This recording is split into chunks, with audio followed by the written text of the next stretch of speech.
Mesdames et messieurs, amis et chers auditeurs, bonjour. C'est un plaisir d'ailleurs de vous retrouver encore une fois de plus en ce début de notre nouvelle année 2025 dans ma tranche d'émission qui s'intitule Le bonheur dans l'adversité.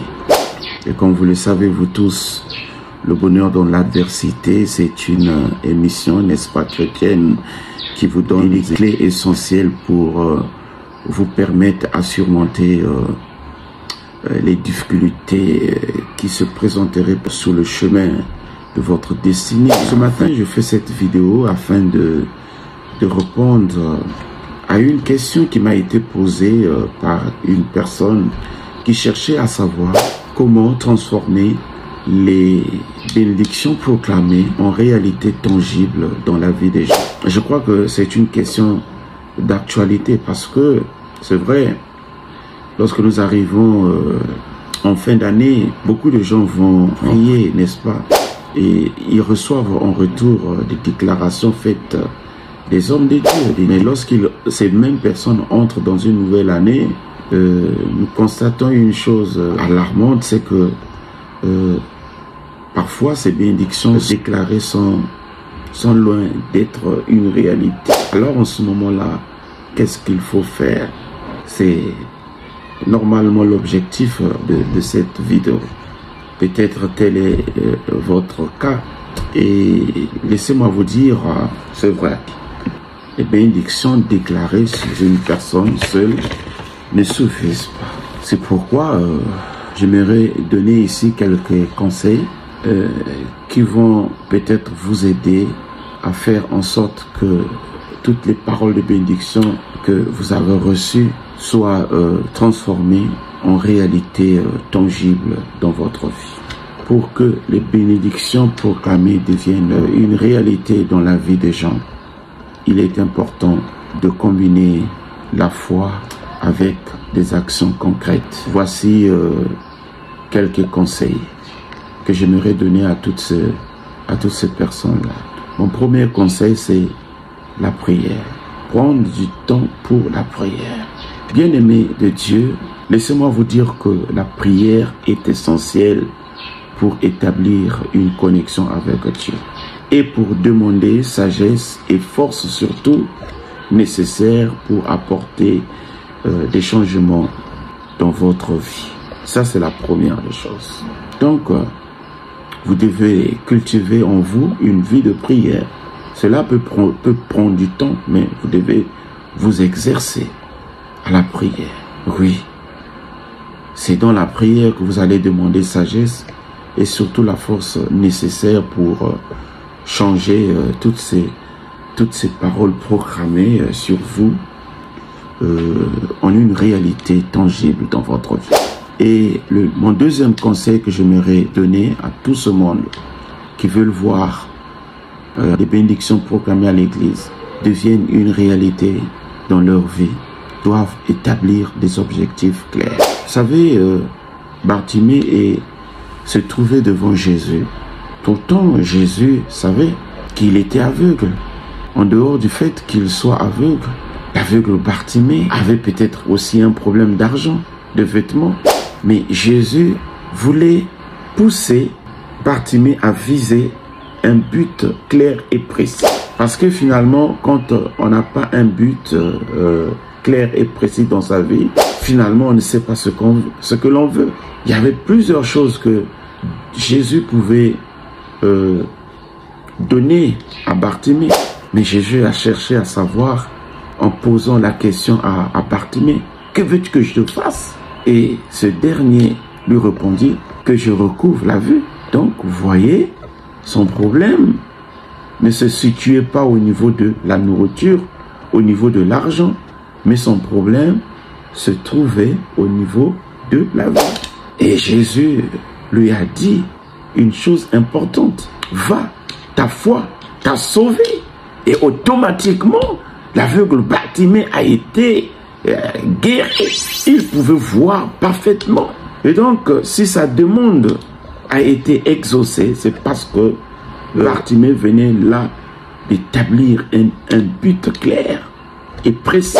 Donc, si vous voulez que toutes ces paroles déclarées sur vous soient transformées en réalité tangible, vous devez établir des objectifs clairs. Oui, vous devez établir des objectifs spécifiques que vous souhaitez atteindre, que ça soit sur le plan émotionnel et voire même matériel. Et cela vous donne, n'est-ce pas, une direction claire à vos efforts. La troisième chose que j'aimerais souligner, vous devez agir avec foi. Vous savez, la foi sont les œuvres et les mortes. Jacques 2, 26. Donc, il est crucial que les gens prennent des mesures concrètes pour réaliser les bénédictions qu'ils désirent. Que ça soit pour servir les autres, que ça soit également en s'engageant dans la communauté ou en cherchant des opportunités d'amélioration personnelle. Et la quatrième chose que j'aimerais que vous sachiez, c'est chercher des conseils et du soutien. Vous savez, dans la vie, parfois, il faut savoir s'entourer. Si vous voulez que les paroles déclarées sur vous deviennent une réalité tangible dans votre vie, vous devez également savoir vous entourer. Oui, s'entourer des personnes positives et spirituellement mûres peut offrir encouragement et sagesse. Voilà, c'est très important.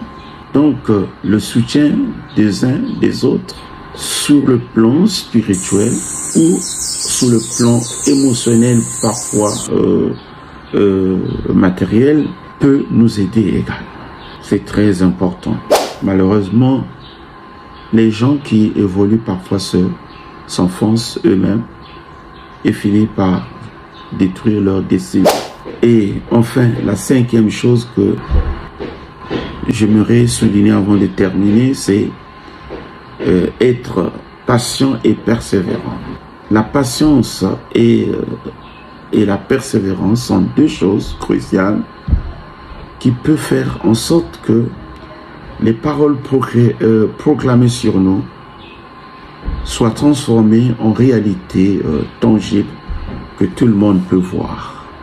Et comme exemple, nous pouvons citer le cas d'Abraham dans la Bible. À l'âge de 75 ans, Dieu va se révéler à Abraham et va lui demander de quitter son pays natal pour aller dans un autre pays inconnu. Et Dieu voulait bénir Abraham, rendre son nom grand.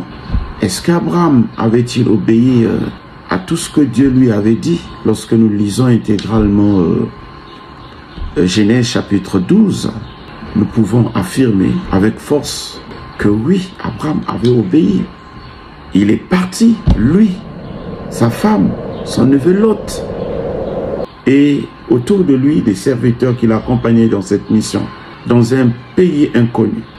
Et finalement, c'est après 25 ans que Dieu va réaliser ce qu'il avait promis à Abraham. Je pense que si Abraham n'avait pas été patient et persévérant, je crois qu'il aurait peut-être laissé passer à côté sa bénédiction. Mais la bénédiction proclamée sur la vie d'Abraham est devenue une réalité tangible sur sa vie.